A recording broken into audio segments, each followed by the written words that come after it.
graduate of an HBCU university at Tennessee State University, I'm proud to say that the Air Force HBCU Outreach Initiative has really been instrumental in ensuring that small businesses and HBCUs become partners in our Small Business Technology Transfer Program and other research and innovative ideas to be able to share and learn, and most importantly, ways to identify funding opportunities to work with our Air and Space Force. So those are our goals and objectives of the program. We have some really exciting events that are coming up this year, September. I would like to gladly announce that this year, our Air Force HBCU Outreach Initiative is going to do a collaborative event with the HBCU Digital Literacy Summit in Florida A&M University, September 19th through the 21st. So please mark your calendars for that. There'll be a lot of exploration of working with research and development, working with our Air and Space Force, as well as the opportunities and experiences and innovative efforts that HBCUs are doing, and efforts that will ensure that our technology capabilities with our Air Force are met. So with that said, I'm really excited to be here today and introduce you to Dr. Reginald Turner. If you have questions today, please ensure that you put those questions in the chat. There'll be information that will be provided to you throughout the talk today. So please ensure that you're checking the chat. This information will be recorded. So we look forward to engaging and ensuring that we are becoming partnerships in our efforts in the future. We have a HBCU Outreach Initiative quarterly newsletter. So please ensure that you check the chat box and to ensure and learn how to get on that distribution list. So with that said, I would love to take the time today to introduce Dr. Reginald Turner. Reggie?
You are on mute, sir.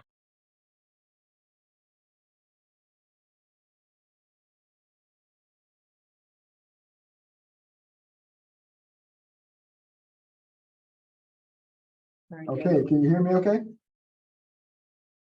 Loud and clear. Thank you. Righty, so I got to repeat everything I just said. No problem. But thank you all again for joining us. Glad you're here. Hopefully you have a bunch of questions, a lot of interest in the HBCU Digital Literacy Summit. So in a moment, we'll have the slides up. Yeah. Stand by. Difficulty.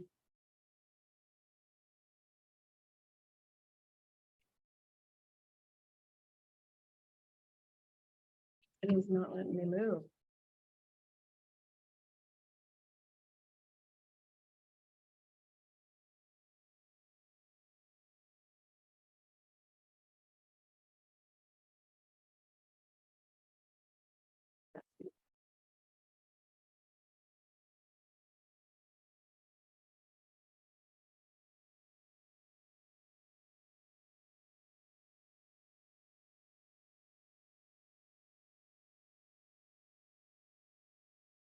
Where? Oh, we can go.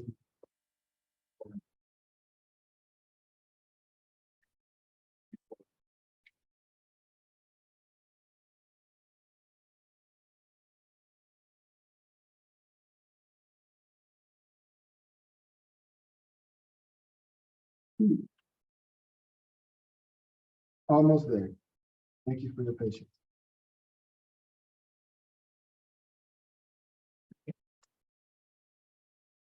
All right, no problem. All righty, hope everybody can see that. This is our title slide from last year, and we're going to use the same formatting and the same theme. As you can see here, Central State is where we had it last year. And for those of you who were participants, it was a great event. So I'm going to cover just real quickly here some of the things that we covered last year at Central State, and then talk about what we're doing this year. Next. So, there we go.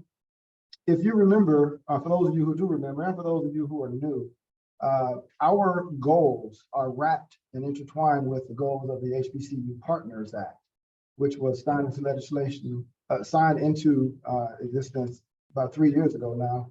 I won't read all of the purposes though, but you can see here the underlying goal is to align those priorities, align the priorities rather between the HBCU community and United States government in general, but in our context, it's particularly the needs of the Department of the Air Force. We also want to make sure that students from HBCUs have the highest quality education and economic opportunities available to them as well, and to bolster the investment, the DoD investment in particular, into HBCUs. We also want to make sure that HBCUs are participating in the myriad programs that's offered by the Department of the Air Force, and we want to encourage the participation in the federal programs across the federal government. Next chart, please. So that was the intent, the purpose of the HBCU Digital Literacy Summit. This is what we did last year, just some pictures and some of the highlights. There were presentations by AFOSR, the various programs that they have. We had a great junior workforce panel, which we got a lot of positive feedback from. We also talked about how HBCUs can build software capacity and help the digital transformation come about within the Air Force, as well as did some discussions about model-based systems engineering. We also had a networking event, and I jokingly say that was a professional event, but somehow a party broke out, and it was just a great time.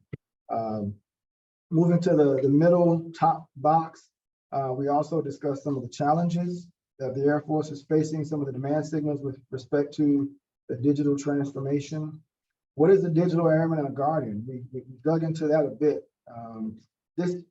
Admittedly, this first event was more strategic in its focus. So we did have a lot of senior leaders speaking, and some junior folks speaking, but this year rather, we're going to focus more on the students and how we can meet the students' needs. So some of the outcomes from last year, we had about 357 attendees in person and online. We did have the founder of the HBCU UARC, Dr. Coleman, come and speak. She didn't come, she was there virtually.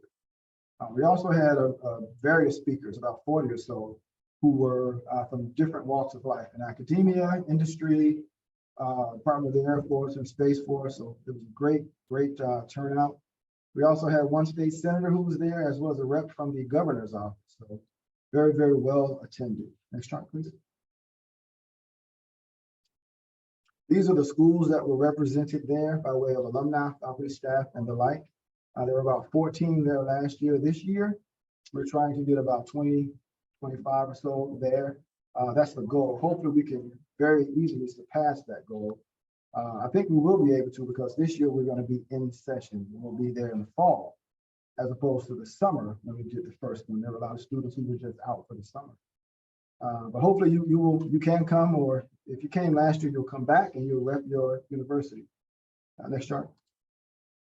So for 2023, our theme for this year is preparing the next generation. And we're going to focus on 3 primary tracks: digital engineering, digital acquisitions, and entrepreneurship and innovation. And as I've said before, last year was a bit more strategic in focus. This year, we're going to really dig into some of the particulars so we can start to do some real talk with students, with program managers, with other practitioners in the industry. So we can get some real, no kidding, rubber meets the road type of information to be exchanged, and to build that network, help these students, undergraduate and graduate, as well as business owners, small business owners, minority-owned businesses, learn how to begin to interact and interface and partner with the Air Force and their various programs that they offer. And so that's what the digital engineering acquisitions, we'll be talking about model-based digital engineering again, HSI, human systems integration, Some of the other topics that fall under engineering, acquisitions, program management, some of the tools that are used to do digital acquisitions. What does that even look like? The entrepreneurship and innovation sessions, those are really, that's where we're going to try and dig into how one thinks like an entrepreneur. How does one become not just a subcontractor, but a prime contractor, potentially, with the Air Force, doing research, doing development, solving some of their most challenging issues. So if you're an undergraduate student, graduate student, you may be able to do that now while you're in school. So those are the things we're going to dig into. Next chart, please. So what's the ask here? We want you to help make this year even better. If you're affiliated with an HBCU, let them know this is coming in September. If you're a DoD professional, business leader, someone interested in the digital transformation, come on out. Come on out and support us. Add your voice to the conversation, ask challenging questions, help us shape the direction that we're moving with respect to the digital transformation. Don't just send your folks, bring them. We're looking at sponsoring about 50 students, what we're calling our Digital Literacy Summit Fellows. We'll pay for your entire trip. We're working on them. But we want you to be our special guests, and more information about how you apply for that will be coming out very soon. But if you're not a student and you're a practitioner, an advocate, someone who's just interested in the area, come on out and grow your network. There will be professionals there at all levels in various fields of study and different spheres who are looking for opportunities to grow their network and become better and smarter at this digital space that we're trying to inhabit. So there's going to be a lot more going on there. So come on out and join us. Next chart, please. I think this is the last one. Where are we going to be? We're going to be at Florida A&M University in Tallahassee. It will be in the fall, so we'll be right in between two football games, but that's okay. We're going to be the highlights of that week. We are looking to prepare the next generation. And hopefully I will see you all in Tallahassee in September. So if you have any questions, please don't hesitate to reach out to me. My email is there. Captain Gregory Jenkins, his email is there. He's kind of my right-hand person to help bring this along. Of course, Ms. Lumpkin and the entire IMS family. Reach out to us, come and join us. And at this point, I'll be more than happy to take any questions that any of you may have.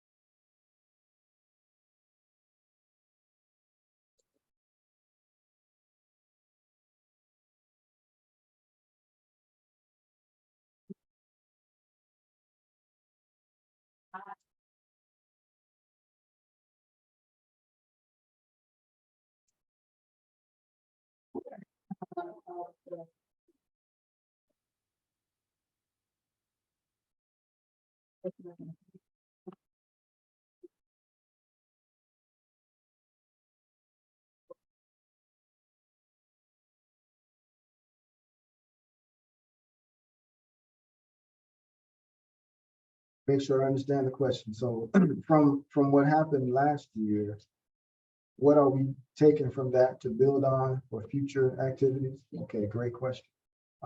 That's a tough question, but it's still a great question. What we saw, one of the biggest responses was to have more student involvement. And that's why we're focusing on students more this time. We do a lot of talking as Air Force practitioners, as DoD employees. We don't often do enough listening to those who we're trying to bring into our fold.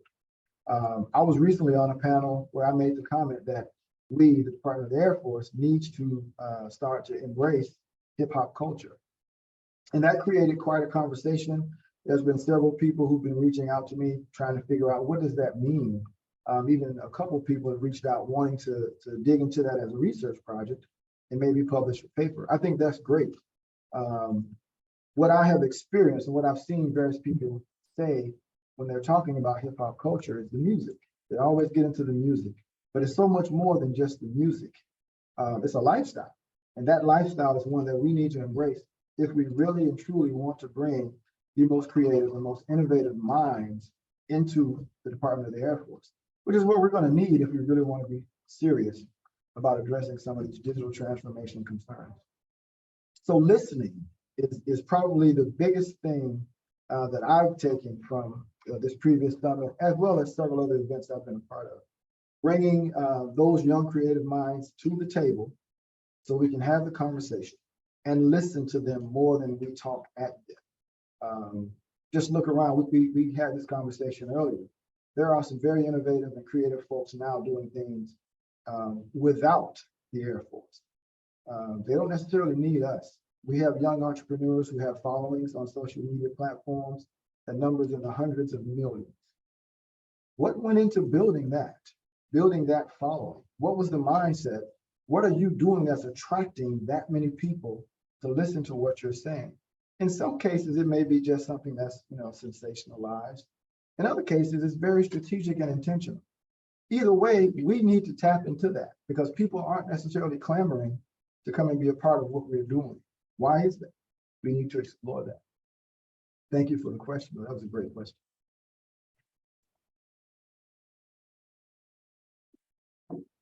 Okay, what role do you envision for entrepreneurial support organizations to work with entrepreneurs trying to do business with the Air Force?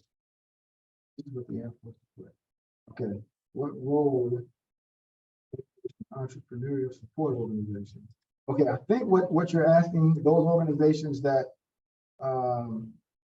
enable small businesses or outside entities to partner with the Air Force, is that the question that's being asked? If that is, we do have an afternoon session on the second day where we're going to dig right into entrepreneurship and innovation. And we're going to have several of the entrepreneurial organizations come and speak and talk and interface with the folks who were there to hit on that very topic, talk about how you enter the front door, if you will, of the Air Force, not just AFRL, but various Air Force organizations, so that you can start, number one, to understand what their demand signals are, but number two, start to propose solutions for those demand signals. So I hope that answers your question. If not, please ask again and help me better understand it. Over. Always looking for organizations to partner with us for this event and also going forward. So, just the work doesn't just start in September when we have the summit and Collider. We're continuously making sure that we have our small businesses are involved, our entrepreneur centers are involved, our students, our faculty, and our HBCU universities and minority student institutes. So if you haven't already reached out to us with the resources and opportunities that you have, or we can continue to share the air and spaceport opportunities that we have with your students, with your faculty, this is what we're here for. And the event in September brings everyone together in culminating event to ensure that we are continuing that strategic force and direction and moving the envelope forward. Both of these programs are here to continue to push the envelope, push the needle forward, and to ensure, at the end of the day, we're looking for contracts and funding and grant opportunities and scholarships for our HBCU students. And we're looking for our small businesses as a big component of that to ensure that research and development dollars are utilized, whether it's with partnerships with our Air Force Research Laboratory or some of our other directorates. So that's a great question. Always looking for those entrepreneurial support organizations to be the strategic partner in our path moving forward, because that's what's making it most successful. And since I'm on the subject and speaking of entrepreneurial type centers, we're here located at the Wright Brothers Institute here in Dayton, Ohio, and had a long-standing partnership with them and our Small Business Innovation Research Program, our Small Business Technology Transfer Program. We're here today, and it's a collaborative space. And the AFRL has these innovation centers throughout our nation to have these types of events and dialogue for that.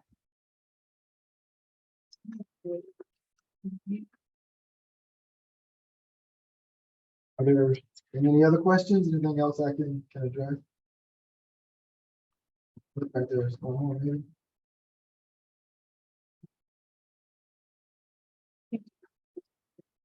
Oh, okay, got you. Thank you. So back to you. Launching the program. What universities have you engaged in, and kind of seeing their approach to Great question. Several of those that were on that list that I showed, FAMU, Tuskegee, Clark Atlanta University. We've been engaged with Howard University. The Tougaloo College, they have created a consortium, if you will, that interfaces with all of the sponsored program administrators, which has really been a great resource, a tremendous resource. And they do training, talk about how you write proposals, things to be thinking about when you're building a white paper. How do you successfully garner funds from the Department of the Air Force or from DoD in general? And I'm really pubbing them because that is a great resource that I think needs to be talked about a great bit, because it's a good opportunity for others, not just HBCUs, but for anyone who affiliated with an HBCU or minority business, to utilize them as a resource to help write these proposals to get funding from the Department of the Air Force or Department of Defense. And of course, A&T, another one of my alma maters. I need to plug Tuskegee and A&T. So there's been a great response to what we're doing, and we're just trying to keep the ball rolling to build that network of schools that are interested in what we're doing. Over. another question?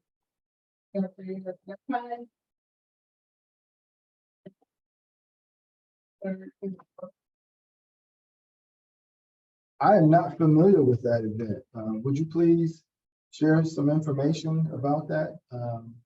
It's right here in our backyard. It sounds like I should be there.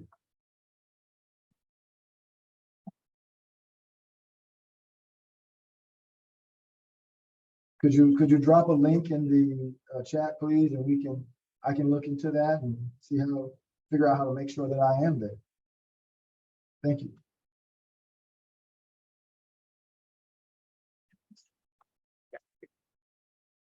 Any other questions? Any other thoughts?